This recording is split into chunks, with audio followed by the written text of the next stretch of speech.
What if I were to suggest that you play a key role in the awakening world?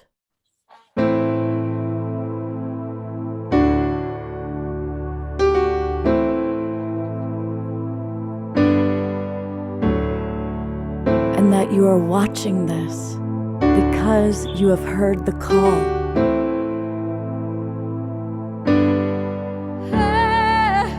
We can start right now by opening our hearts and minds.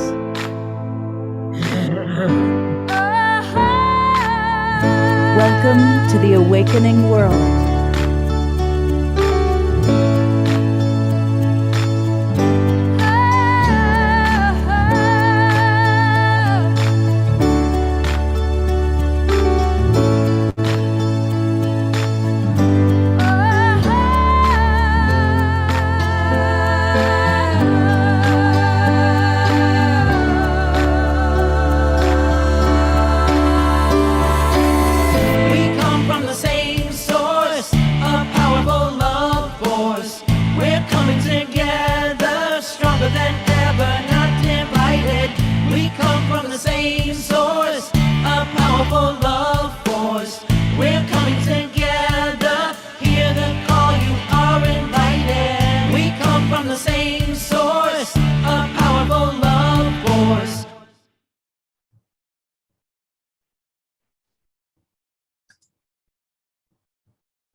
Hello, everybody, and welcome to the Sacred Sunday Show. I'm Love Coach Scott Katamas, and we are going to ask for the technology gods to smile upon us because I'm having internet issues, and one of our absolute beloved members and today's presenters is also having internet issues. So hopefully everything will work out okay, and if not, be patient with us. I want to welcome everybody who's watching on Facebook and on YouTube. And you know what? Come on into our Zoom room if you can. It's really easy. Just go to globalpeacetribe.com, globalpeacetribe.com, and register. And you can register for free with the promo code of new friend. And this is the third and final show of the weekend. And we are celebrating authors that we love. And I actually have added authors and musical artists that we love. And so let me just share with you who we're going to have with us today. Omashar, our house musician. And this is a very special day because Omashar is going to be co-hosting and taking over the show because I need to check out of my hotel by 11. So he's going to take over in about 45 minutes. And one of our absolute favorite people, Josiane, is with us, coming to us. It's her birthday. Happy birthday, Josiane. Happy birthday. And you're in the French Caribbean? Yes, in Guadeloupe. Wow. Oh, well, that's where you're from, yeah? Right. Yes. My parents are from there. I was born and raised in Paris. Beautiful. Well, thank you for sharing some of your birthday day with us. And we look forward to, of course, hearing about the wonderful book you wrote. And then our other guest is Dr. Patricia. And she came to us referred by Jennifer Hill, who, of course, has co-hosted multiple shows with me. And really looking forward to your wonderful authoring and getting to know you because she's a new guest for us. So welcome. Thank you, Scott. Because it's, we call it the Sacred Sunday Show. And for anybody who's watching for the first time, it's a multi-denominational show. So we celebrate all faiths and all religions and all pathways. And really, our whole point is to encourage all of us to see the divinity in everybody, regardless of race, color, different political persuasion, different beliefs. Let's just all practice seeing the divinity of all. And so I am going to lead a very short little multi-denominational meditation, a chance for us to drop in. And then Omashar has a special flute piece that he's created. And then we're going to chat with Josie Ann, and we're going to chat with Dr. Patricia. So I want to encourage everybody maybe to close their eyes and drop in. I'm going to add Omashar and Josie Ann and Dr. Patricia to the screen. There we go. So let's just start by taking some deep breaths, breathing at your own pace.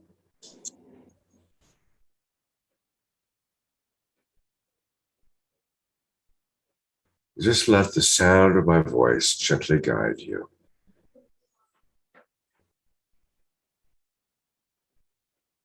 Let's tune into the wonderful universe of you. What's going on with you today? How's your body temple? Is there anything that your body temple needs? More water, food? Are there any particular places in the body that are having some discomfort that maybe you've been ignoring? And if so, just send some love to that, to the knee or the neck or wherever you might notice there's some discomfort. Always honoring our body temple. It serves us so beautifully. How are you feeling emotionally? What are some of the emotions, some of the feelings, some of the sensations that have taken place for you already today?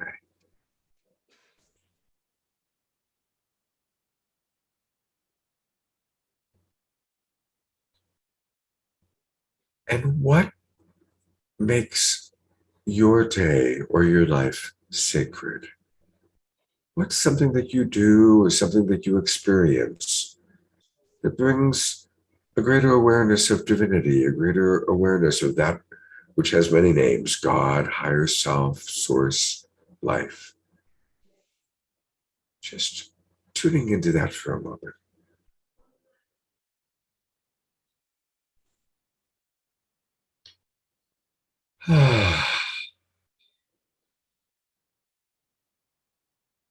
And so I'd like to conclude by encouraging each of us just to make our own personal commitment to how we're going to spend today, during the show and after the show, with a little more focus on the sacred today. When you're ready, opening your eyes, and there's Omashar and Josie Ann. And I need to actually change her name so that we see her proper name. And Dr. Patricia. I'm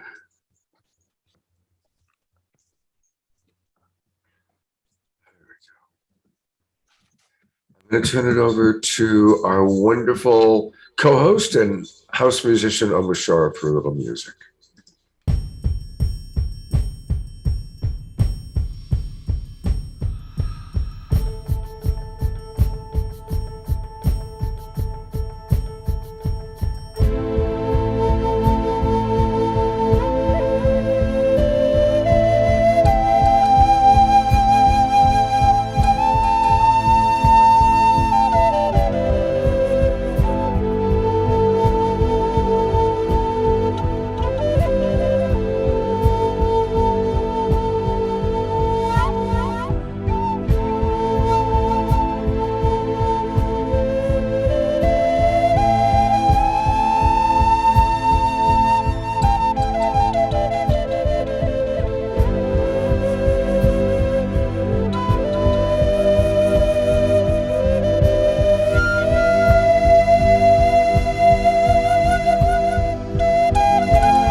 Oh, Michelle, I loved that. That was just exquisite. It popped in about 2 days ago, and it said, "Here's something for the Sunday Sacred Show, The Awakening World." So there it is. Beautiful, beautiful. Wow. Oh, and lots of people in the chat box are talking about that. I really want to acknowledge all the people from all over the world. We've got people on Unify who are already wishing you a happy birthday, by the way, Josie Ann. I'm going to bring you on spotlight here. We've got people from Australia, Brooklyn, New York, California, British Columbia. So it's very, very exciting. And everybody, let us know where you're from. It's always fun to geographically do that. I'm going to put the full spotlight on Josie Ann for a moment. And she doesn't know that I was going to do this, but I have a little tradition that I like, which is when we're celebrating somebody's birthday that we love. I'd love for all of us, as we look at this beautiful soul, I would love for you, Josie Ann, to share your vision for this next year. What do you want to, you're starting a new cycle around the sun. And as she shares her vision for herself for this new year, let's all just bless her. Maximum grace for Josie Ann, knowing that it'll be true. So your Global Peace Tribe is blessing you, and tell us what you want to experience this year. Oh, thank you, Scott, for having me, first of all. Can you hear me? Yes. Yes, you're good. Can you hear me? Yes. Okay. Yes. Okay, I could not hear you. So, wow. This is, I have to say, before I share my vision, this is a special day for all of us. Because in the United States, today is a National Loving Day based on the, it's a landmark for the Supreme Court decision in the Loving versus Virginia case that banned the interracial marriage between, two people from different races, white and black, at the time in 1967. So this is a special day for us, guys. I'm so happy to have found that a couple of years ago. And I'm all about love. So my vision is about love. My vision is about unconditional love and compassion, which is the title of my book. And to understand how every challenge, every single obstacle in our life is about us accepting that it's actually a lesson. It's something amazing for us to evolve, for really our soul evolution.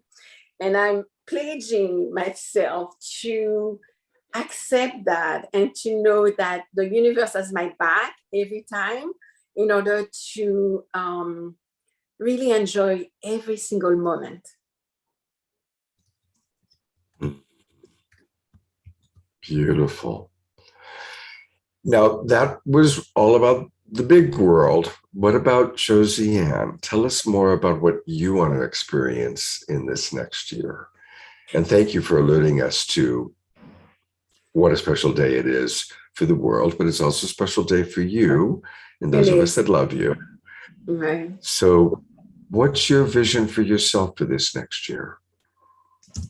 So my personal vision is about allowing myself to really grow and contribute to others in a beautiful way. Besides my book, I have another book in store that's coming. That's going to be written really, that I'm working on. So this book is about more the academic way of Josie Ann. The other one is going to be personal. It's going to be about love, of course. And what does it mean for me to be in love every single moment? And what it is not to be in love, what it is to fall out of love, and what it is that when I see somebody else, and how do I express my love? How do I really just be in relationships with myself and with the other person? And so I hope it's going to come up not only in my personal life, right, but also with anybody that I have a relationship with in my private practice, and in life in general, in the world. Beautiful. So maximum grace for Josie Ann, and for her to experience love in all these beautiful ways. Thank you so much. Thank you, Josie. Thank you. Mm-hmm. I'm going to go to gallery view, and I want to encourage everybody just to twinkle Josie Ann. So let's all twinkle her and send her love, those of you that are on camera. So thank you. Up, and Eleanor Joy is giving you a pink rose heart. That was very sweet. Oh, thank you. Super nice. Well, we're going to hear more from Josie Ann and about her book and about her work. But I do want to introduce our other guest. And this is Dr. Patricia. And welcome. It's so nice to have you with us. And just to share a little bit, she's truly a pioneer in the synthesis of science, holistic health, and contemporary spirituality. I mean, I'm going to say it again. Think about those three qualities: science, holistic health, and contemporary spirituality. Beautiful. Patricia has distinguished herself as a practitioner, an educator, and a research scientist. She's been an influential force in shaping the landscape of healthcare options. She's the founder of Transformational Medicine, which is a whole person approach to health and well-being. So thank you so much for your work in the world, and tell us a little bit more about you and your work, and how maybe we can apply it to our lives. First of all, thank you, Scott. Again, I'm truly honored to be here with you, to be invited as a guest, to be with all of these wonderful people. So thank you. And thank you also for that very generous introduction. My pleasure. It's great to have you here. Thank you. Well, about me and my work. I didn't always get it. I didn't always get what I get now, and what my book is about and what my work is about. I had some very profound experiences early on in my life that at the time were very challenging, were very difficult, that ended up radically transforming how I came to understand reality, the nature of life, and how I came to understand health and healing, and what I would come to learn about Western medicine when I went eventually to medical school. And one of those profound experiences was kind of what I would call an early spiritual awakening gone awry. I started having really intense psychic experiences that were incredible and blissful and uplifting, and led me into this greater reality beyond what our brains experience and what our five senses experience. But I ended up getting locked up, told I was crazy for having those experiences. So that's a long story. I talk a little bit about it in the book, but it did forever change what I understood life to be, and what I understood consciousness to be, and how I understood that we don't necessarily begin when we're born, and we don't die when we don't disappear when we die. Some aspect of us exists always, infinitely, throughout eternity, existed before our entrance into our bodies and persists after we leave our bodies. I also had some really profound experiences bearing witness to what I thought were miraculous healings beyond the bounds of what Western medicine believed, healings of illnesses that Western medicine thinks are typically terminal.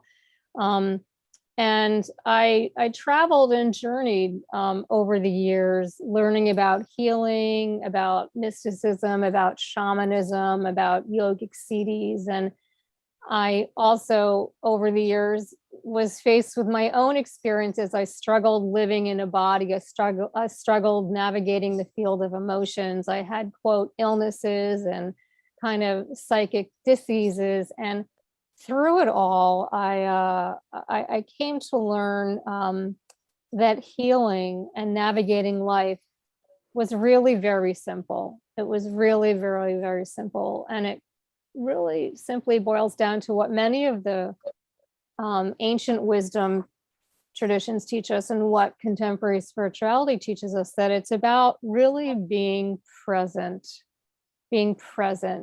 with what is, no matter what that is. And it took me years to get that. And even being present with dis-ease and being present and surrendering to disease. And it's by being present with what is that we can shift what is. And I think I should stop right there. I've been talking a little bit longer than I thought I would. It was a longer response to a short question. So hope that was a little helpful. I'm really appreciating what you shared and the trauma of having a spiritual awakening and then being judged for it as opposed to supported for it. That really shook me up as I imagined that experience. And I'm imagining that probably because you went through that, that's why you have maybe gone into always wanting to make sure that people get the proper support for what's going on with them. Would that be accurate? Oh, yes, most definitely. And I ended up doing a little bit of training in psychiatry. I'm not a psychiatrist. When we travel through medical school, and this was before medical school, when we travel through medical school, we rotate through all the different specialties. So when I rotated and did some training in psychiatry, I could appreciate that somebody who was hearing voices or seeing imaginary beings that others couldn't see wasn't crazy. It was a very important aspect of their personal experience. So absolutely, yes, but especially with regards to the field of feelings or the field of emotions, with navigating just being human in a body. And that's something that unfortunately Western medicine has lost touch with. We used to be aligned with the ancient roots. Hippocrates even said it is more important to know the person that has the disease than the disease the person has. But we've lost touch with that. So my experience, even though it was pretty horrific at the time because I had to drop out of college, I had a lot of shame around it all. You know, nobody wanted to, you know, my family didn't want people to know what was going on with me, that I got locked up. And it was very traumatic at the time. It ended up being an incredible gift because I had these incredibly blissful experiences of this greater reality.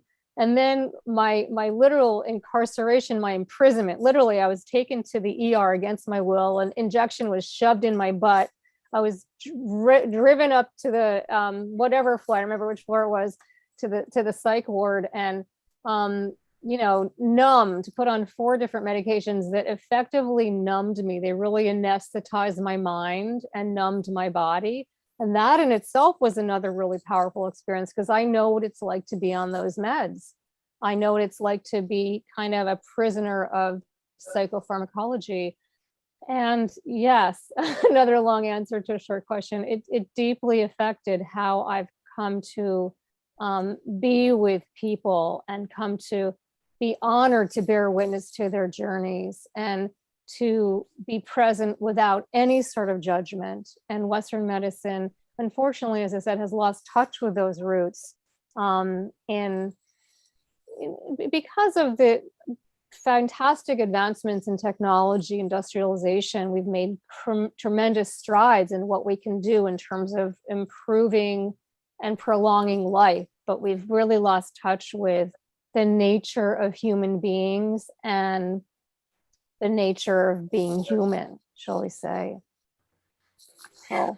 Well, thank you for sharing that. I'm going to bring Josie Ann on as well, because it's interesting how it's played out that you're both on the show tonight. Josiane's website is integrativewellness.com. And so here we have Dr. Patricia, who does transformational medicine, and we have Josiane, who does integrative wellness. So I think both of you actually have a very interesting commonality in really, and I know Josiane fairly well, and she brings so much love to her work, but she also has worked a lot with people going through serious trauma. And there's, so here we have these two wonderful women that are angels, earth angels out of the world, helping people going through trauma. So Josiane, what comes up for you as you hear Dr. Patricia's story? Yes, it's so interesting because we're both from the more linear medical model, right?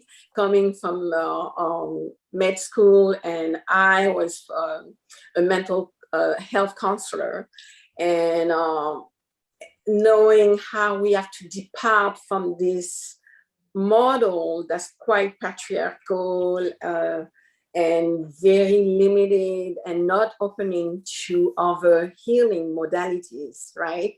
So there's one side, the Western medicine, the other side is the Eastern healings. And then in the middle, what comes up in my book is more about the indigenous and African ancient traditions that we have left out, literally left out of ourselves, because we are all energy, all connected, interconnected. Wherever we are connected with everyone. So it's so important to know where we're coming from. And literally, my book is about that. It's about how, by respecting and honoring others. So here in the United States, it's mostly to recognize how African American couples have suffered, and how this suffering also affect other groups, not only white people, but also groups all over the world, and how we see each other in our identity and try to model a reality that's not ours because we are non-white, and how it affects the way we love, the way we pick our relationship, our partners, and the way we see the world. Our lens is totally tarnished in a way from who we are in our essence. And the book is about relating to this, not only to researchers and practitioners, but also to the world in a way. How do we do ourselves? And Patricia mentioned it. We are relationships. We live in a web of relationships. And because of that, it is so important to really not judge first, in order to let in what the other person or group has to offer. And I had to go back in the trenches after years of doing quantitative research.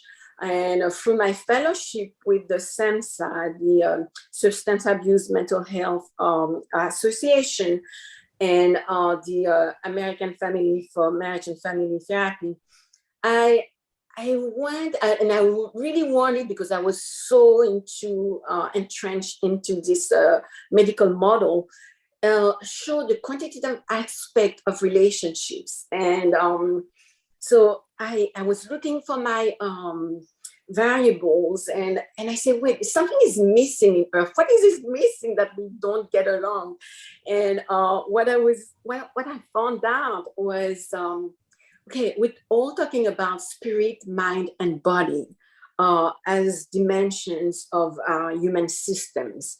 And by systems, I mean how every part is connected with the other one, and that interactions brings a whole. And that whole, you can see it not only in nature with the different elements, but also within our body system as humans. And basically, I saw, while I was trying to do my research, I found out that in a couple system, or what we call dyad, there is also that same similarity of the spirit, mind, and body, but it translates in a different way, which is the spirituality, the compassionate love, and the sexuality. And that's what you find in a couple system, at least in an intimate relationship. So I studied the heterosexual partners, but also all type of different relationships in intimacy comes along. And while I didn't know how I was going to show up from my quantitative research into my qualitative research. So I said, you know what, the only way to find out is really to dive in and go ask couples. So I went and asked various couples, African-American couples, because I was thinking, you know, I can't find them in the scientific literature. And of course, I could not find them because they were not in therapy, they were not in science, and yet they must have been doing something right. And in order to know, so I had to go back and ask them, how are you managing? What is it like for you to adapt through millennia, not only centuries, but millennia of being the first modern humans on Earth, and to have that lineage that we all have within ourselves, right? And yet we neglect that part. In science, we're looking at what's wrong versus what's right. And I wanted to know from a different lens, instead of looking and asking them, hey, tell me, you know, how painful is your pain? How do you manage with your suffering? I really wanted to ask them, how about your strength? What do you get from your family lineage? And that's what I did. I literally went and asked couples, you know, how do you do intimacy? And what is it like to have your qualities and the qualities that you inherited from your ancestors? And that was based on Judith Lando. She made she's a physician. She used to be a psychiatrist, and she became a family marriage and a family therapist. And she noticed that in case of mass trauma, people actually recover fairly quickly if they can also stay connected to their past, and then internalize these stories of the past in order to change and transform their trauma in order to have a better future. And that's what I did. I asked the couple, so what is it like? And they started talking about how they saw themselves through the eyes of their ancestors. And they went back not 1, 2, 3 generations, but 4, 5 generations or longer. And they were seeing themselves imbued with these super qualities. And it was so beautiful because they didn't expect my question. They expected me asking them, what's wrong with you guys? And I was like, hey, we're going to bypass that in order not to what we call bounce back, you know, when you're going through trauma. And trauma means injury or wound, right? It's a Greek root. And but it's part of life. You know, a branch could be broken or could be hurt and then come back. Why? Because there's sun, because there are different elements coming back to give you another fresh air, breath of air. And it's the same for us. When I asked them that question, they realized how it was so important for them to be connected to that past. And in that past were literally the diamonds, the gems that trickle down into their reality in the present moment. And Patricia mentioned how it's all about being present. Yes, and they were presencing. Their presence helped me being present with them. And really, my presence, I had to suspend everything in order to hear what they have to say and not to change it because of my learning that medical model and to see the brilliance of their adaptation strategies. So I was able to capture through the interviews some very necessary strategies that they shared with me. And one of them, the first one that I got, was how they respected themselves. Every single partner was able to understand it was my partner and my relationship, which is so important. And it's part of the book actually that I have here. And I forgot to mention the title, which is Compassionate Love in Intimate Relationships. And there's a long subtitle, which is the integration process of sexual mass trauma, racism, and resilience.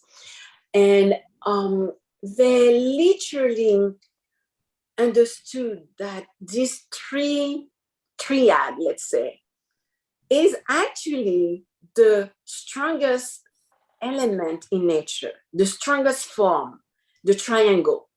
So if you only see two, so when we see one individual in therapy, it's actually not just an individual.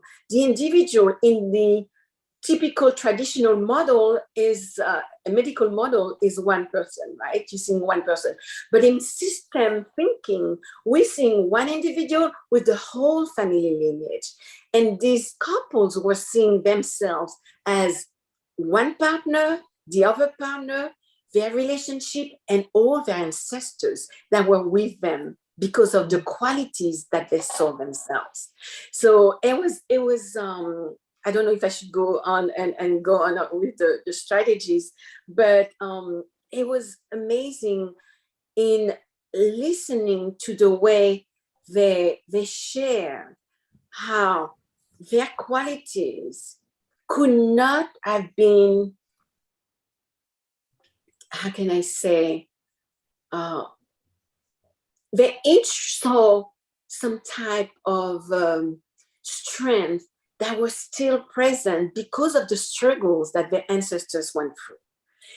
And these struggles is exactly what Judith Landau was talking about, how in times of mass trauma, we can survive and really thrive when we bring that connection with the past in the present moment, in order to be present and to know it's not about just an individual, it's about the family and the community, which is an African tradition to think not. So in Europe, right, and I'm from France, so we always learn in high school. So I think, therefore I am, right, from Descartes. It's a Cartesian model of thinking. But in Africa and the roots of philosophy and spirituality, it's all about I am because we are, which is the Ubuntu philosophy.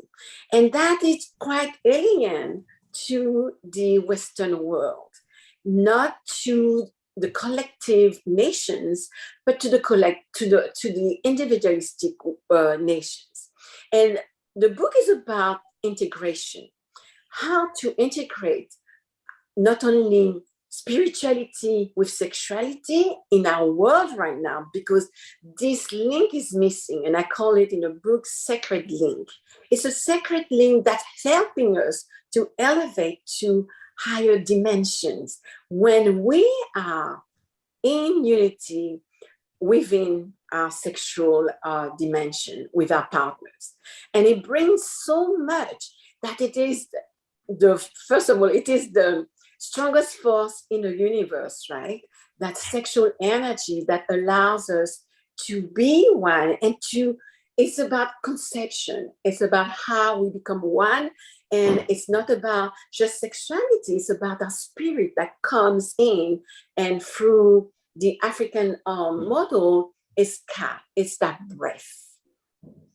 And Beautiful. I'm going to come in for a moment, Josiane, because you're sharing so much wonderful, wonderful wisdom with us. And I have to leave in 2 minutes, and I want to make sure that we go to your website. And then I'm going to turn over to Omar Shar. But her website is beautiful. It's theintegrativewellness.com. Make sure you get the in there. And there's so many beautiful things. This wonderful video with her and the children, her 4 pillars of the love model. And her services offered. She does couples therapy, parenting coaching, premarital partnership, and infidelity recovery. So you can book a consultation with her, learn all about her. She provides a free consultation to get started. So thank you so much for all that you're sharing and your passion and your enthusiasm. It's so cool. And I'm going to actually bring on Dr. Patricia again for a minute because I want to make sure that people know about her website. And because that's part of what I do here. And hers, it is so interesting, the similarities. She has a wonderful Facebook page, first of all, Dr. Trish MD. So I just want to acknowledge that. So definitely you can go and, many of you are watching on Facebook right now. So that's an alternative way of learning about her. And then you can also go to her actual website, which is transformationalmedicine.org, transformationalmedicine.org. And there's her book, because we are celebrating authors that we love. We saw Josie Ann's book, and Dr. Patricia's book is called Beyond Medicine, a physician's revolutionary prescription for achieving absolute health and finding inner peace.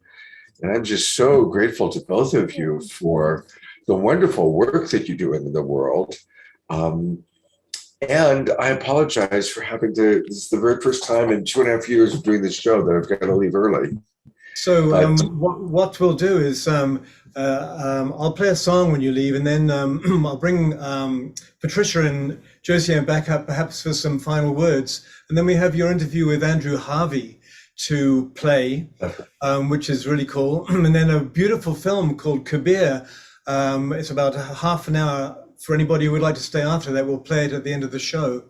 And I've watched some of it. It's so rich and diverse. It's recorded, I think, primarily in India by also Andrew Harvey. All right. Thank you, everybody. Big love. I apologize for having to leave early, but you are in the wonderful hands of Amisher and these 2 magnificent women. So I know that Scott is going to be continuing to listen on his Zoom iPhone. So I'm going to play a brand new song now I thought I'd keep for this Sunday. And it's called Still We Wonder Why. And I thought I'd debut it here because why not, right? And let's just move all this so I can see my lyrics. And okay.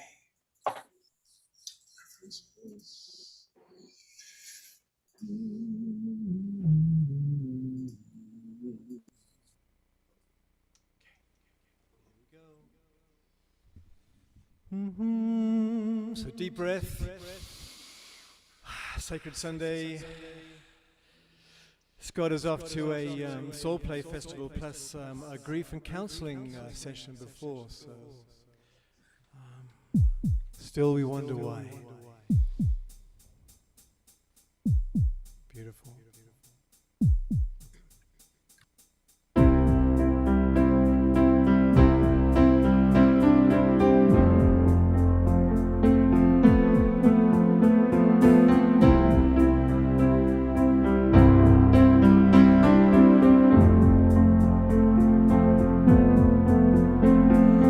Light brighter than the sun.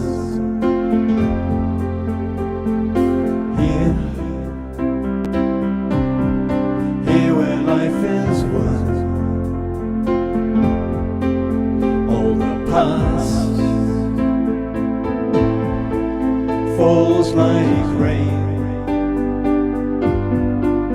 into the soil of future dreams. Love, the footprint in the sand,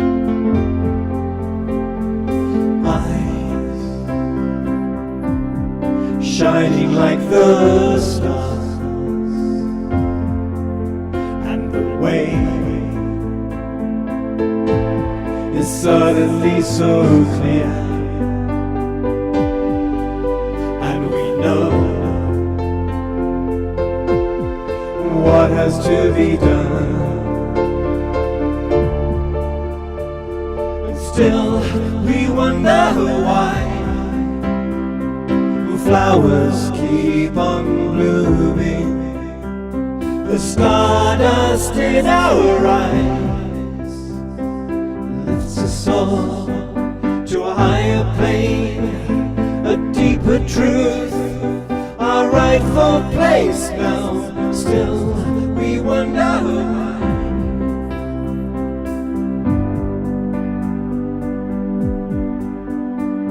And life, a promise to fulfill. Now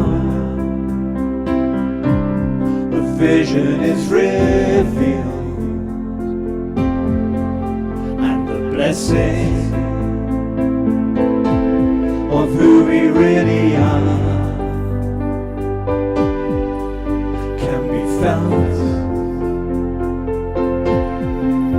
throughout our world. And still we wonder why flowers keep on blooming. The stardust in our eyes lifts us all to a higher plane, our rightful place, a deeper truth now. Still we wonder why.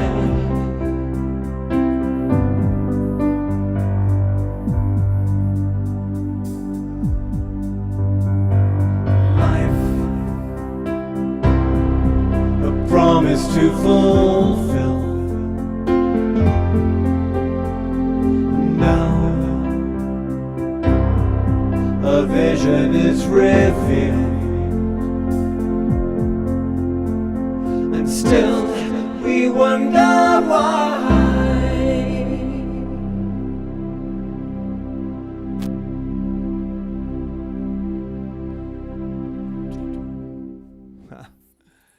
Well, there's that. And cool. So, how interesting for us all. I am now the official host of this beautiful production, and I'd like to actually bring back on Patricia and Hosian for maybe some final words before we bring up the Andrew Harvey video that he recorded with Scott for this show.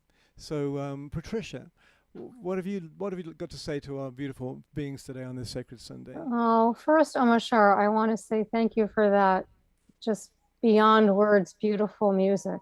Brand new.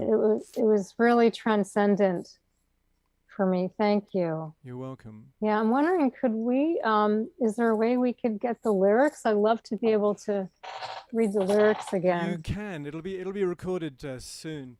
I'm not too sure what genre to bring it out in, because you could bring it out in dancey or funky, or this one is kind of like, I imagine, has Paisley behind it. But it's really interesting hearing your earlier life story and your challenge and the hospital and the incarceration, so to speak, and the injections, because I went through that myself. Oh, wow. And I had an awakening, and the people around me didn't understand it. I just needed to be left, by a tree, and to pass through. But they intervened and did something rather similar to me that they did with you. And so I'm having to find an immense forgiveness in myself to let that go, because what else do you do with it? Otherwise it becomes a shadow. So Thank you for sharing that. Yeah, for me too. I didn't understand it when it was happening, and I told the wrong people the experiences I was having. And interestingly enough, I was really into music at the time. I was studying physics and music. They were my first two loves. I never really liked biology that much, even though I went to become a doctor.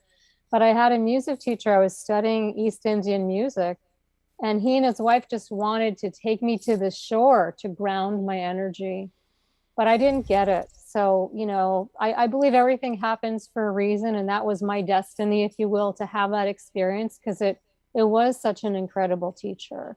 It took me many, many years to let go of it, to forgive. And I still have moments of shame around it all. I write about it in the book, but it's easier to write about it in my book than to talk about it to people. So there are people in my life who don't even know about that. So. Yeah, no, I would only bring it up probably to this audience here, because we all have some kind of metaphysical understanding, and things happen that to change and shift and lift us, and nobody can understand really except us. So yeah. So thank you so much, Patricia, for being with us, and I'm guessing that I'll bring up Josiane, like to say a few words, and then we'll get into the Andrew Harvey video, our next guest. And those who'd like to stay a little further, we have an Andrew Harvey half-an-hour Indian video, which should be Kabir, which should be amazing to watch as well. So thank you, Patricia, so much for being with us. And look forward to the next time you are on The Awakening Will, which I'm sure you will be. I'm sure Scott will invite you back. Thank you, I'm sure. Thank you. Blessings. And Josiane, my sweetheart. Well, thank you for having us, Masha. And your music is always going straight to my heart also. It's so beautiful. And I can feel your entire soul when you're playing. So it's amazing. It's really amazing. And I signed up for your for your music. You did. I saw you signed up to my mailing list. Thank you very much. Yes. Expect no mail except very rarely. Yeah, I don't accept all of them, but yours is amazing. Know, right? So yeah. We get so much. Yes, no, you're welcome. This is such a great venue, just to be able to feel we can all transcend our reality and create together something so different than what is right now. And the book is about that. It's about loving beyond, loving each other beyond what we think, our assumptions, our expectations of each other, and allowing ourselves to just be human. You know, Thank you in so our much. humanity. Yeah. And happy birthday, my goodness. Oh yes, thank you. 21 today, love it. I wish. Thank you so much. Well, that is so cool. And Patricia, I just wanted to say it's amazing.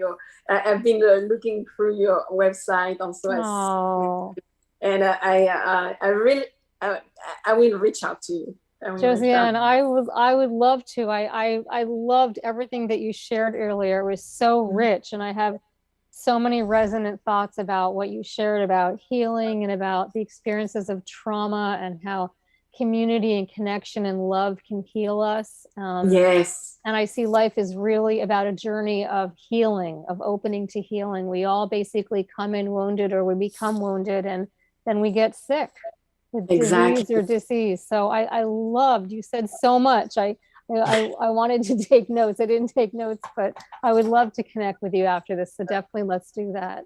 Yeah. Yes, let's do that. Awesome. Yay. Well, cool. And I'm going to sign up for your list too, Omashar. Yeah, please. Yeah, so you better send some emails. So I can now see how Scott, how you balance his plates, because you have, like, as a host, you have a trillion things happening in front of you, and you're like balancing all these plates. And so the next one I have to go is to say goodbye to Josiane and Patricia. Maybe you'd like to stay and watch the next little thing. Yeah. I'm going to mute you both, and I'm not too sure. I guess we can only see you now. So I'm not muting yet. So can you see me? You can see me? Good. Because I don't see anything in the screen here. And so what I'm going to do now is I'm going to bring on Andrew Harvey's video. And I would like to introduce Scott and Andrew Harvey. So let's see what happens here.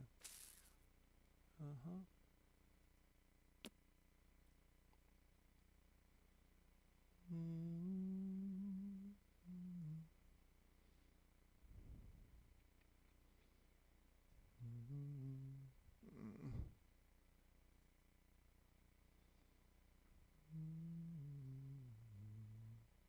it is.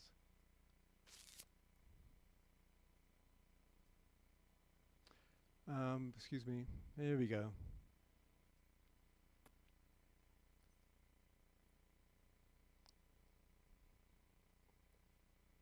All good?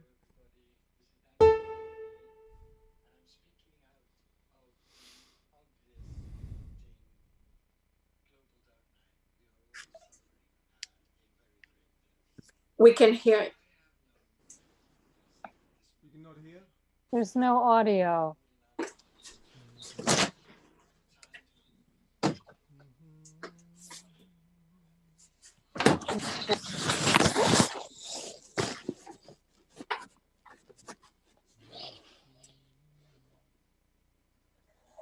Sorry, guys. How do you get the audio on this thing?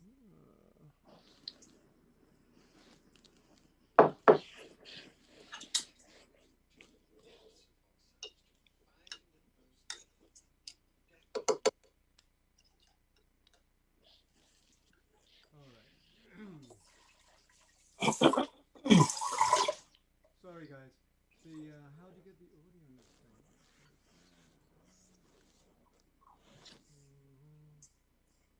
So you can still hear me, but you can't hear this.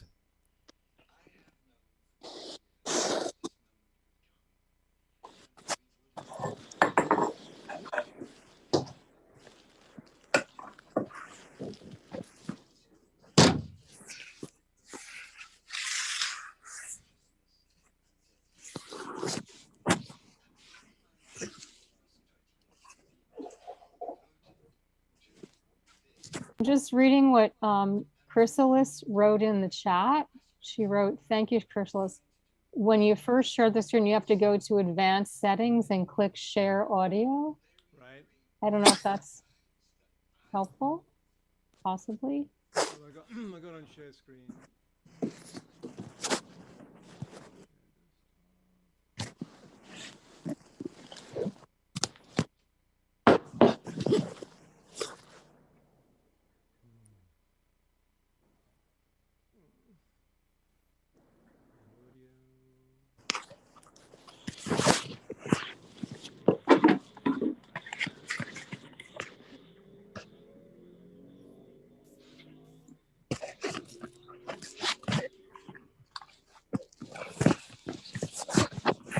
Somebody is unmuted. Can you guys mute yourself, please? Thank you.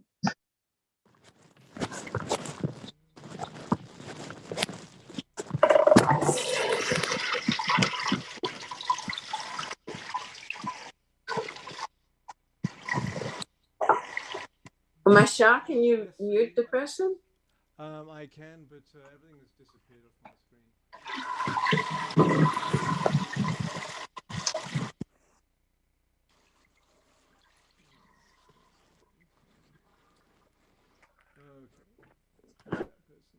Sorry about this, guys. It's just live. Okay. I was about to say you can play more music. I could. Or we can talk more between You can Patricia talk and more I. if you like. I'm just going to try this once more. It's very embarrassing, but there it is. So we're going to go there. I'm going to bring it here.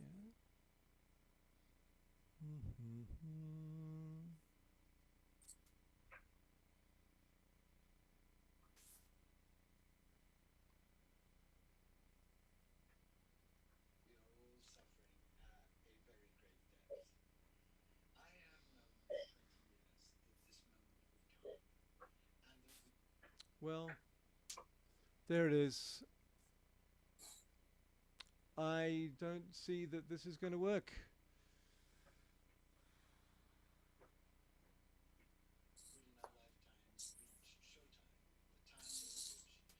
It's not on your Zoom, maybe. I'm looking on that.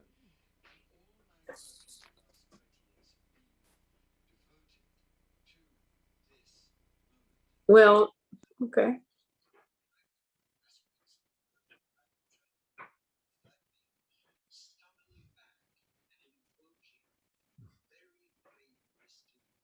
Darn it.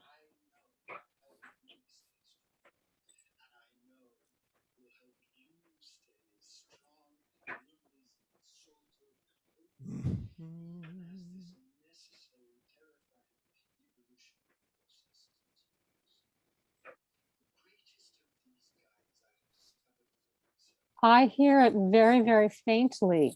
You do? Right. Yes. Does anybody else? Yes. It's just very low. And somebody, Nancy wrote to everybody. She said, I remember Harvey's sound was turned off. Keep playing. It'll come back on in as solid minute.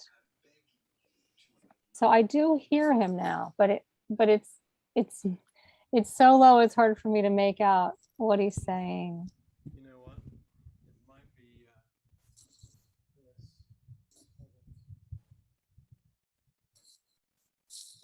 I know exactly what we're going to do.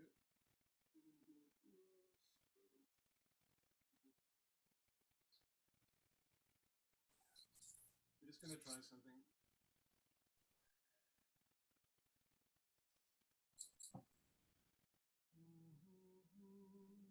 And just give me a thumbs up if you can hear this. Of the obvious erupting global darkness suffering at a very great depth. I have known for 20 years that this moment would come and that we would in our lifetimes reach the time in which we would need to go to the depths of ourselves to find at those depths deathless consciousness and deathless courage. And all my work in the last 20 years have been devoted to this moment.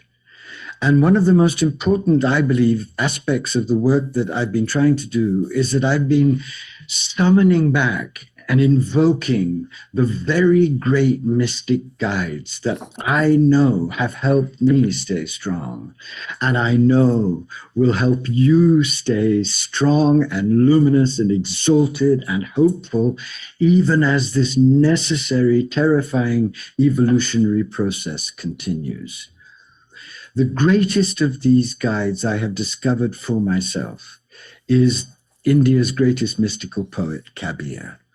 Kabir lived in the 15th century, woke up to the knowledge that we were in Kali Yuga, knew that Kali Yuga would take us to this desperate moment, but knew something that I am begging you to align with at the deepest level of your whole being, knew that the birth canal of a new humanity is a devastating dark night, and knew that if we could align ourselves with the severity of this process, we would be born into a new divine humanity.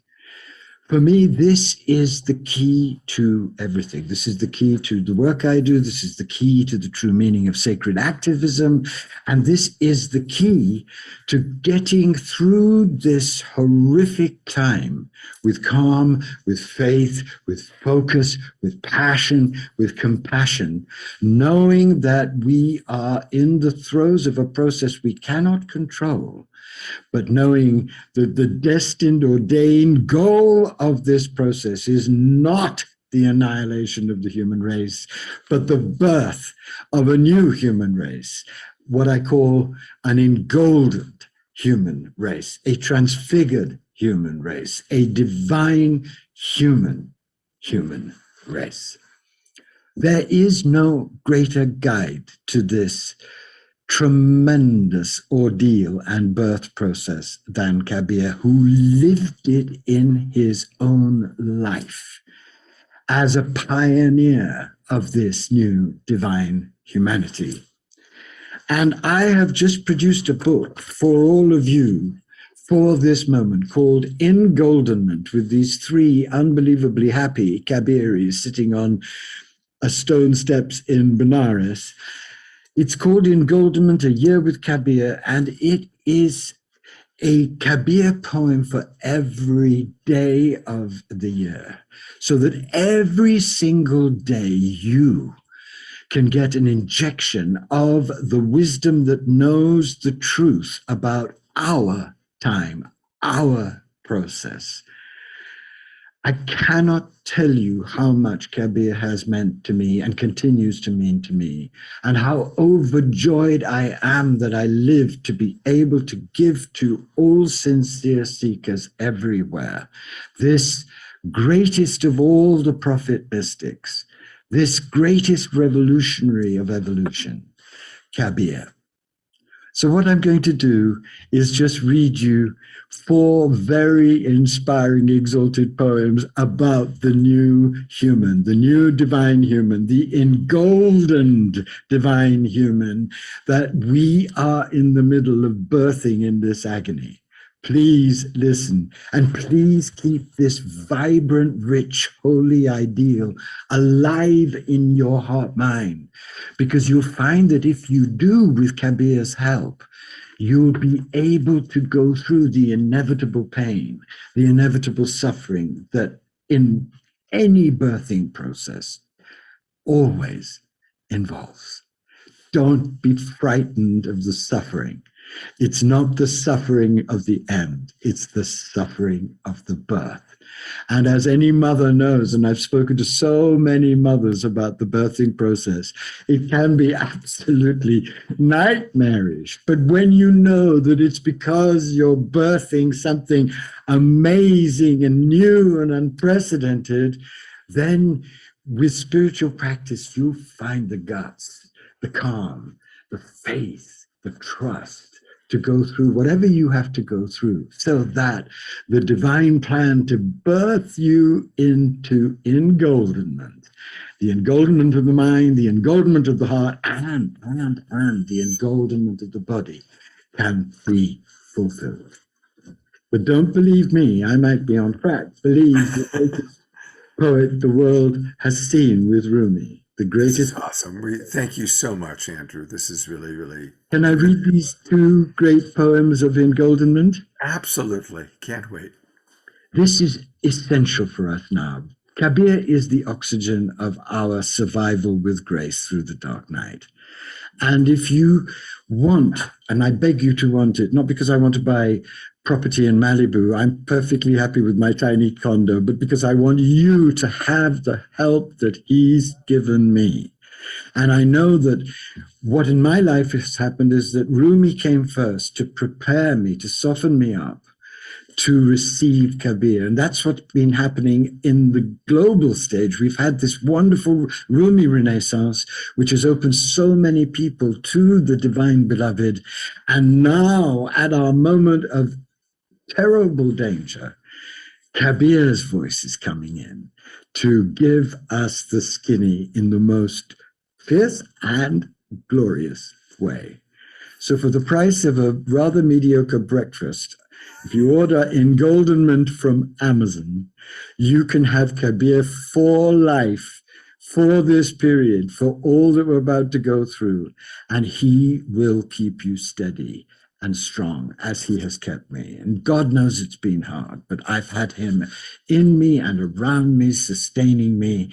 And I have wanted with every cell of my body to allow you to have that sacred companionship by this great heroic pioneer of the next stage of our evolution. So let me read you just 2 wonderful poems about what's happening to all of us, if only we can align ourselves with it.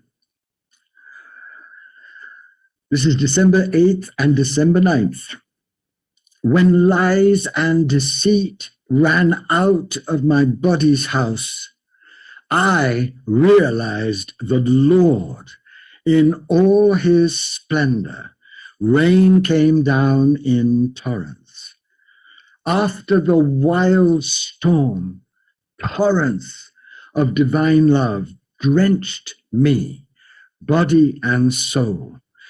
Then, O Kabir, the sun soared out, the sun of glory, the sun of realization, and darkness dissolved forever. That's what's happening. The lies and deceits are being squeezed out in this horrible process of the body of humanity so that this great torrential blessing can descend on those who've prepared themselves for it so that they can leap into the arms of the beloved and be engoldened. And when you are engoldened, or the process beginning of engoldenment, you will understand this poem, because this is the poem when someone gets that they're being utterly transfigured by the miracle of the beloved's grace. And you'll notice that in the first line, he says, conch, gong, trumpet, and that's the sound of an Indian temple. And what he's talking about is the moment when you realize that all the suffering and all the pain and all the horror have led not to the end, but to an unimaginable blessing of being engolden in heart, mind, soul, and body, remade, reborn, renewed. We need this like we need oxygen. It's the truth, and we need to make that truth adamantine in our souls so that we Absolutely. can. Absolutely. This is for you, Scott. It's for everyone listening. It's for all human beings. And it's especially for the work that you do with such heroic courage every weekend, offering ways through, offering modalities, offering practices, offering different voices for people to claim their spirit.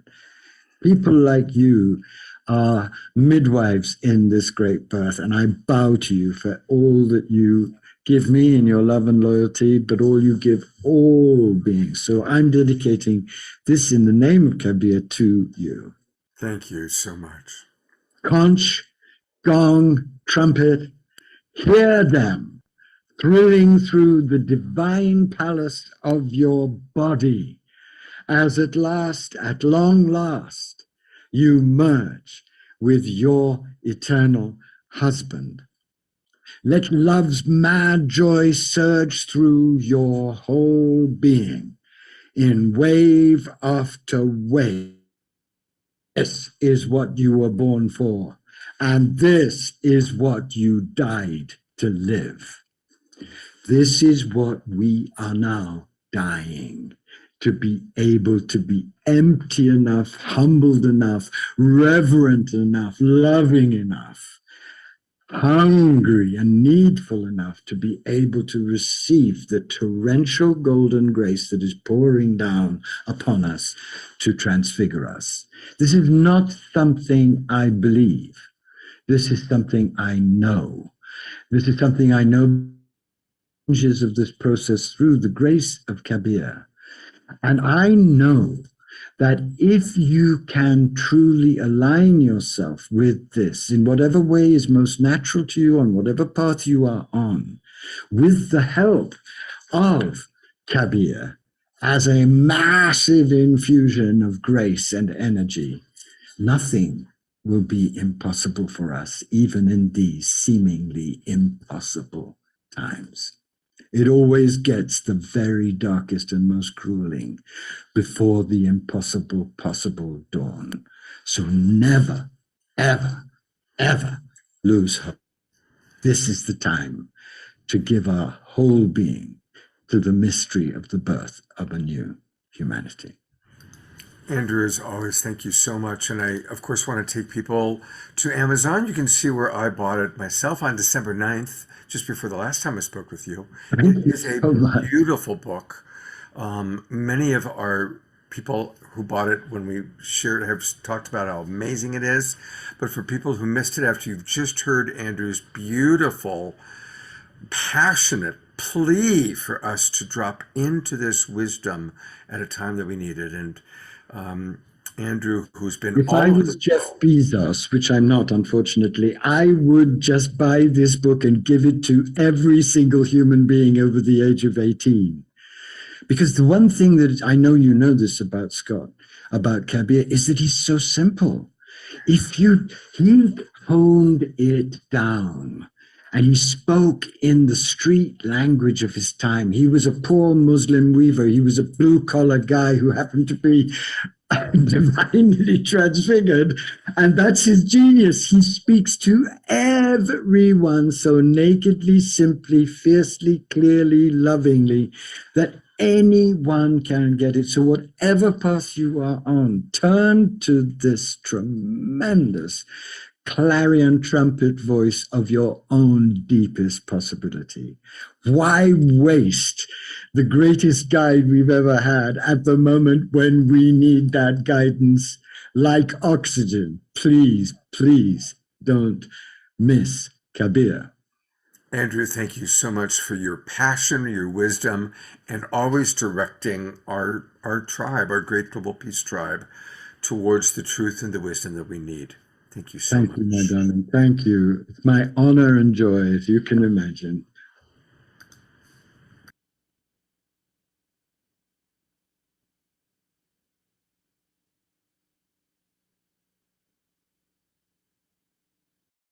Wow, how about that? That was amazing. And can you hear me? Yes, we can. You were Okay. amazing too. You did it. But how phenomenal it was. Andrew Harvey, I have an even deeper respect for him now. And I felt it because in my life, I know it's true what he just said about everything being squeezed out of the system, out of the matrix, that it is not truth, it is not the greatest light. And I find that in myself, it's manifesting like I need a huge purge in my body. Because every day I do my best to stay centered, because I'm really on the path right now, and you know, the glorious golden light is coming in. We do have to prepare ourselves, and there's that. Yeah.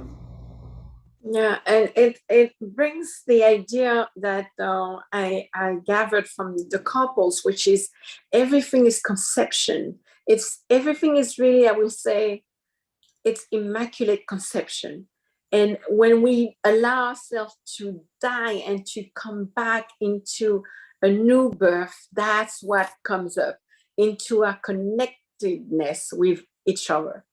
And it's so important to know that, not to be afraid. Even if you're afraid, actually, just go through it. That's the only way to have that rebirth and to create something amazing that we all, you know, can share with mindfulness. Exactly. And so where are we now in time? It's there's no time, is there? 12:20. So Andrew Harvey has prepared this beautiful movie called Kabir. It's 35 minutes in length. And when we complete here, let's have a quick chat with Patricia. Then I'll play the movie. And if you want to watch it, please stay and watch it. And we'll close up afterwards. But of course, if you don't want to, you can watch the replay, which should be out on Monday or Tuesday, depending on Scott's schedule. So what do you have to say, Patricia, perhaps about what Andrew Harvey just presented? Oh, gee, Mashar. You know, it's such a reflection of what we forget when we come in. We forget that we're all one. Mm-hmm. We forget that we are all one and that we are love. And you know, it's my own personal experience, my own personal journey, that healing is about coming to remember our essential nature. And our essential nature is peace. And our essential nature as love is love. As trite and as that may sound, it really is peace. Our essential nature is absolute peace. Our essential nature is absolute oneness and connection with everyone. Our essential nature is love. And that is how healing happens, when we can embrace that essential nature that we are. Well, we're in fear. We experience fear. We experience trauma. We experience injury and wounding, like Josiane shared. We're in fear, and the healing, and I'm speaking from this perspective because I'm a physician and my work is about helping individuals heal. But individual healing is really about global healing. We can heal ourselves, and we must heal ourselves in order to heal the world. And the healing of ourselves is coming to know that oneness, that connection, that peace that is our eternal and essential nature, and that love that is the nature of our being. But it's through healing our wounds that we experience that. The wounds that can create physical illness, because all physical illness is rooted in emotional issues. There's always an emotional component. And healing the literal psychic or emotional dis-ease is healing. It's moving from fear to love, from fear to faith, if you will, from fear to knowing that there's no separation between me and all of us that are on this Zoom today, between me and everything that is in the universe, sentient and non-sentient. And it's by dissolving that fear, by healing that fear, that we can achieve what Kabir's poetry so beautifully describes. Yes, indeed. Phenomenal, beautiful. Thank you. So, Amashar, I can't see you. We Oh, you see your cannot? beautiful image. Well, No. we see your beautiful image with the mountains Well- behind you. oh, really? But we don't see. Oh, Oh, here there you you are. are. Yay. Yes. I tell you what, another Nice to see you again. another two of instant host, and I'll have this down. I really appreciate us hanging in, but it's really important because, you know, there's a web. I can feel all of us on this call and all who are coming in, and you know, we're awakening together. This is not an individual process, even though it does seem like an incredibly lonely individual process for me sometimes. There's virtually nobody in the world that I can talk openly like this to, not even my own son. And just because the understanding is not there, and their life is in a different direction. So I'm so grateful for Scott, and we're going to bless him in his absence. And he needs some free me time so he can kick up his heels. And he's brought together thousands and thousands of us on this global peace tribe, Awakening World Saturday Night Live soliloquy, let's say. And so blessings, Scott, and blessings, Patricia, and blessings, Hosiane. And I will now play the Kabir movie, which is, as I say, it's 35 minutes. It's beautiful. It's really colorful, filmed in India. And so we shall say, remember, next week is weekend is World Unity Weekend, Friday, Saturday, and Sunday. I know Scott has an amazing set of presenters and musicians for next week as well, World Unity Week, including, of course, me. And I'm patting myself now. That's you know, first for me, and getting over myself. And so thank you so much for watching. And I will put on Kabir, and let's see how quickly it takes me to put that on. Goodbye. Hello. Love you all. Go. I'm signing off, but I love you all. Patricia, so blessed Thank to you, meet you. Josiane. Likewise, definitely. We Yes. will connect. We will connect Yes. for sure. Bye. I'm going to Omasha. stay for Bye. the movie, but I have to go to make a pit stop. So I'm going to disappear momentarily, but I want to Good. thank By the time I everybody. get it started up, it'll be like that. So. Okay. I want to thank everybody for being on. I've been reading the chats and I love everybody's comments, and it's just a very nurturing time with all of you. So thank you. And thank you, Amashar, for hosting. You are very welcome. And I'm going to go make my pit stop. Otherwise, I'm Okay, not going to make it through the movie. Exactly that. Okay. You're going to make it through the night. So those of you who are on screen, when I start the movie, if you can hear the sound, please thumbs up. And then otherwise I'll have to do what I did before, which was plan B. So Bye.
all right.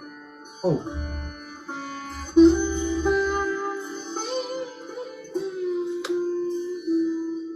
Kabir is India's greatest mystical poet and one of humanity's supreme and sublime treasures.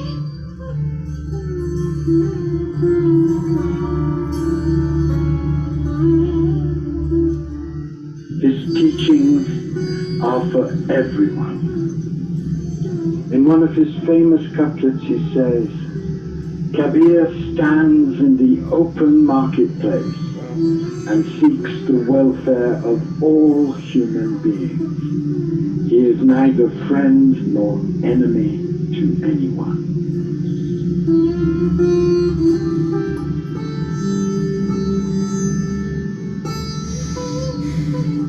What Kabir wanted was to teach us all an authentic religion of the awakened heart. He wanted to turn us all from the empty ritualism and dangerous dogmatic squabbles of religion, and to show all of us the inner path that leads to union with the divine and the transfiguration of human into divine life, where we will all experience what he means when he says, I am neither a Hindu, nor a Muslim, nor a Buddhist, nor a Christian. I am a puppet made of the 5 elements, in which the mysterious one lives.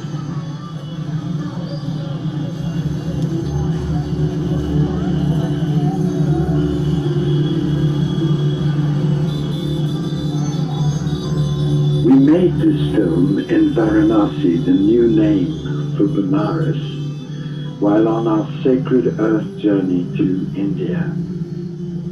We don't really know when Kabir was born, but we know he was born to a poor Muslim weaver family and lived in Benares as a weaver himself until the very end of his life. We know that he died in 1518. We know that he woke up to the glory of his identity with the divine early in his life and continued to live as a weaver, pouring out hundreds of mystical poems to lead others to God. And we know that if we can listen to him, our whole lives will be transformed, and we will know who we are, who everyone else is, who is living in everything that is. And in that knowledge, we will be hopeful, joyful, tender, humble, compassionate to all life. I spent 5 years in the presence, the unremitting presence of Kabir. And what he has given me is beyond any of my words to express, because he has come into me and blessed and scourged and broken me and begun to awaken me. What thanks of mine could ever be enough for such a gift beyond price? What I have discovered is that Kabir is far more than a poet. He is an universal initiatory field, as expansive as Rumi and as embodied, radical and ferocious as Jesus.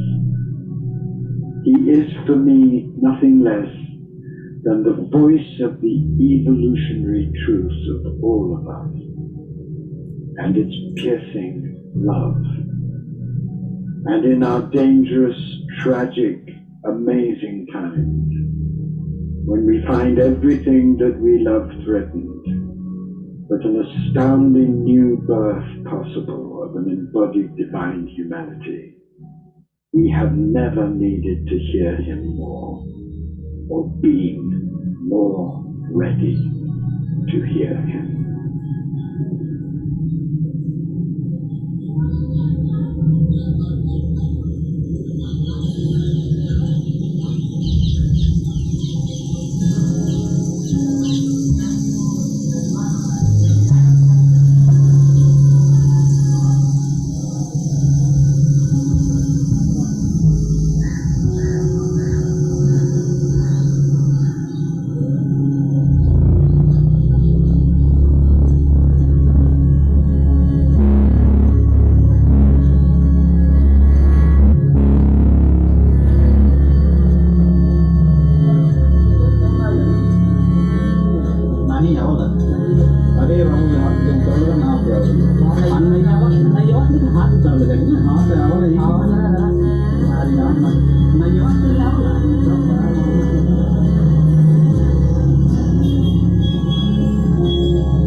Make your own choice, friends.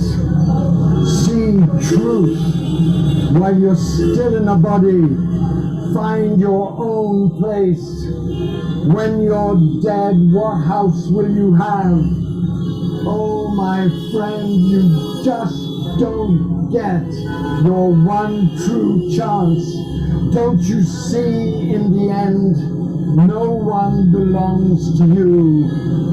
Kabir says it's brutal, this turning wheel of time.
My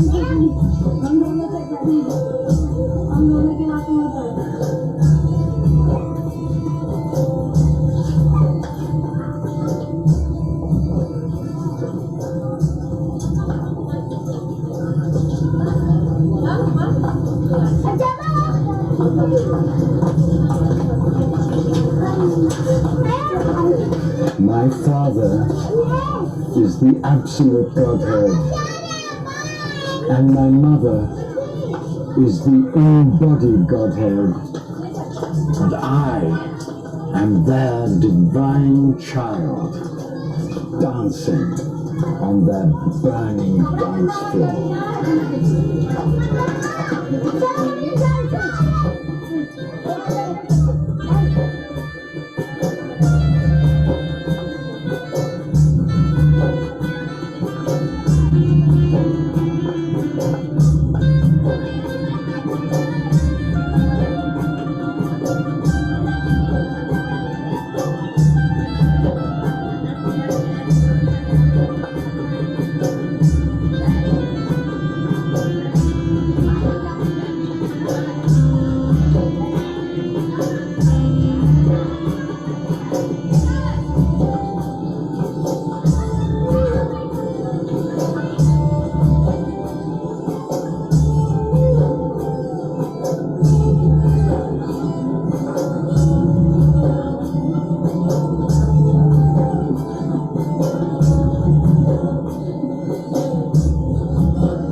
Into that music, my mind vanished,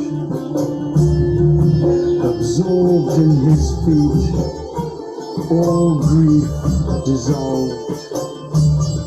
From the essence word of chord, and on it the swan rises and soars free. On emptiness mountain, cymbals shimmer, nectar rains down, drops of love. Kabir says, Seeker, listen, hear, each taste, brings bliss.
Traveler, you've arrived at the ocean of joy. Don't go away thirsty. Be careful. Death destroys hope. A stream of sweet water runs close at hand. Drink from there. Abandon all thirst for mirage water.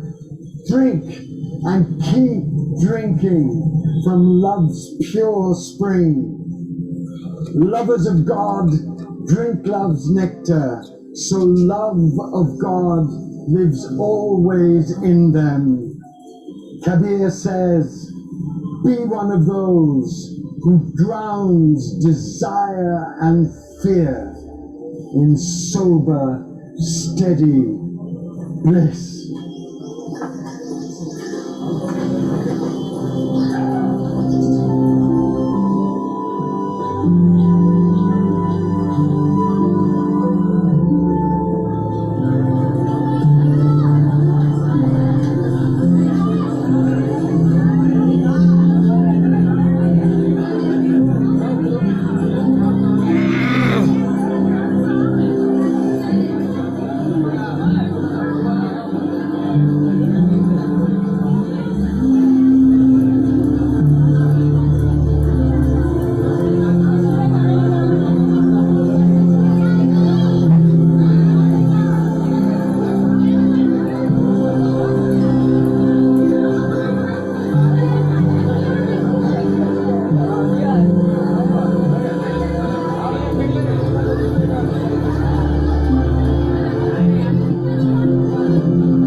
selfish at heart. What in this world makes me live a limitless life?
Beloved Lord, either I am crazy or this world of yours is.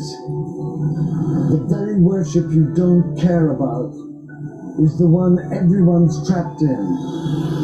About the worship you love, hardly anyone knows anything. To love you and no one else, that's the worship that delights you. That is why the soul was parted from you, to return to you through adoration. Why get caught in empty formalities? I sing the glory of my Lord. I sing of what I have seen myself. The one who reaches the rank of lover is the Lord's true worshipper.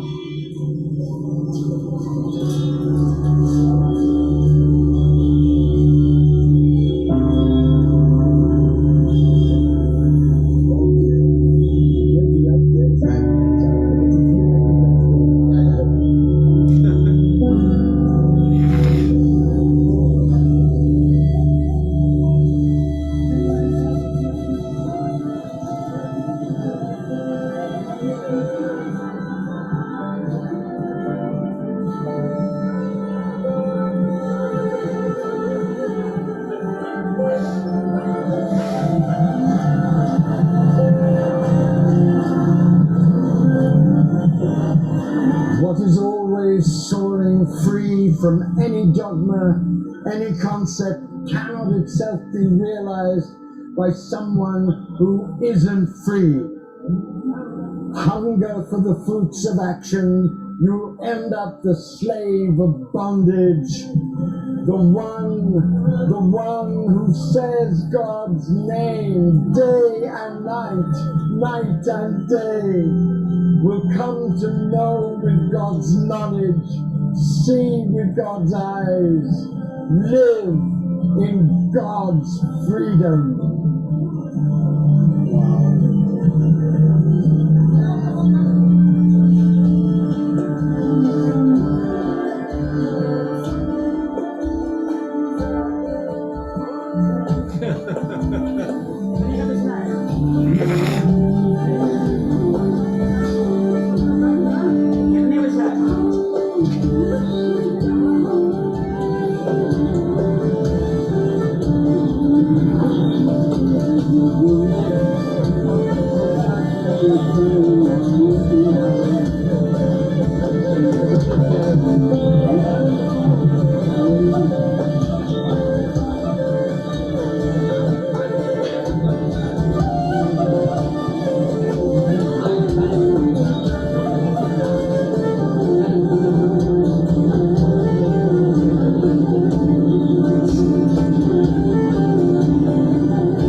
Himself is a guest in your heart.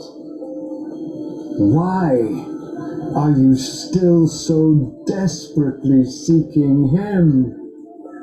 Offer your whole heart to Him before night darkens it. How many eons you've waited for this momentous chance. Go now near to His heart. Offer yourself selflessly. He'll give you an ocean of ecstasy and explain to you Himself love's mysteries and essence.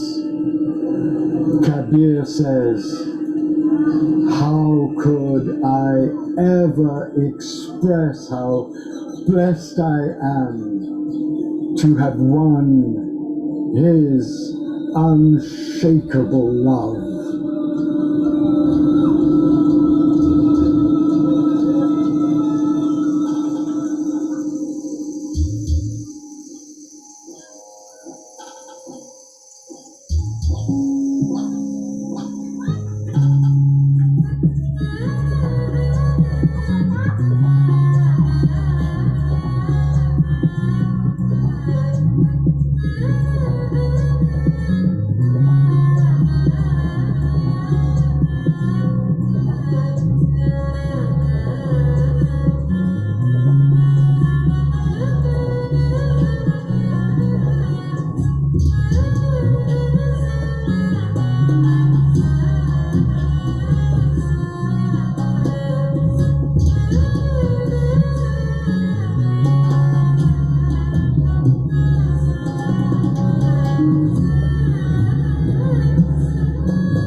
That person who's kind, who practices righteousness, who remains at peace, in the world's madness, who feels all sentient beings as his or her own self. This person attains the deathless one and is accompanied always by the true God.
Well, holy smoke.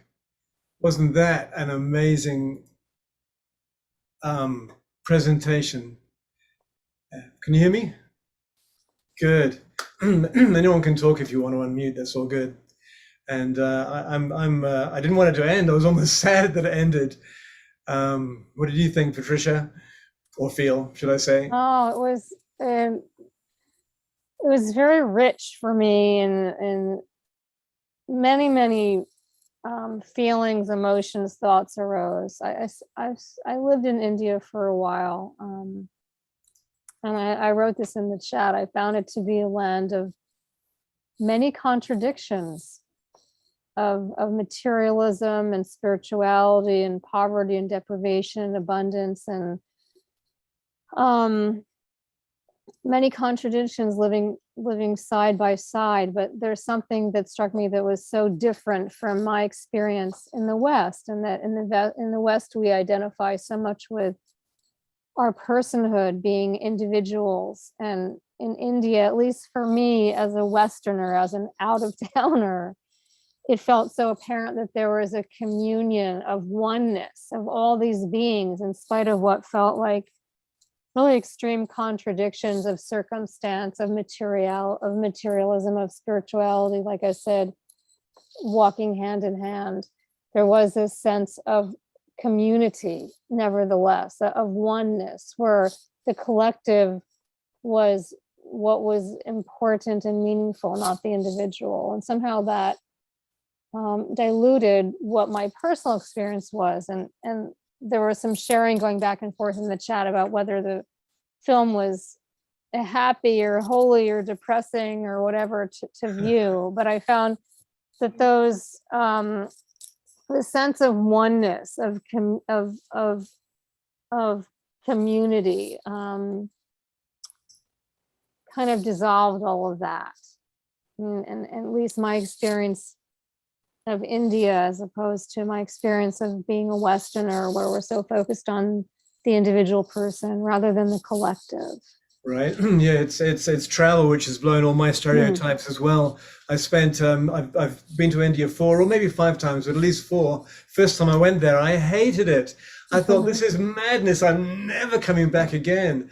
And then I got invited back again, and then it became, I love it. I love the diversity so much. And exactly that, it strips away any way of working in the world, and you realize that it is all interconnected, and it's working as one sovereign organism. It's beautiful. And so thank you, Andrew Harvey. And I'm going to wrap us up now. It's I'm in Colorado. It's 4 minutes past 1. And thank you so much, all of us, for remaining on this call, because it's been a long one. But I love these Sacred Sunday mornings. They touch me to the core. I lived in Hawaii for many years. I was the music director for the Unity Church of Kauai, and so this is kind of my not church. I want to use a different word than that, but kind of my church on a Sunday. And so please, thank you so much, Patricia. Thank you, Hosianne. Thank you, Scott. Hope you're enjoying getting your shaking your booty at the Soul Play this afternoon. And please join us next week for the Week of Unity culmination show. So Friday, Saturday, Sunday, the shows again, 7:30 Friday night, Pacific Standard Time. Thank you so much. Blessings. I love you all. And I know that is a mutual feeling for us here. Yes, Nancy. Awesome. And thank you for, I don't know, just surfing with me with all the learning process that I've been through today. So blessings. Love you. Thank you, Omashar. Thank you. And thank you to everyone who was participating and for all of your personal shares and all of your insights during the chat. That was very, very meaningful for me to read. Kind of kept us and brought us and kept us together in a way. Exactly. So thank you. So namaste. Namaste. Namaste. Namaste. No, that's great. Bye. Ciao. See you Friday. Thank you. Have a great week, everybody. Bye. Blessings and Or great gratitude.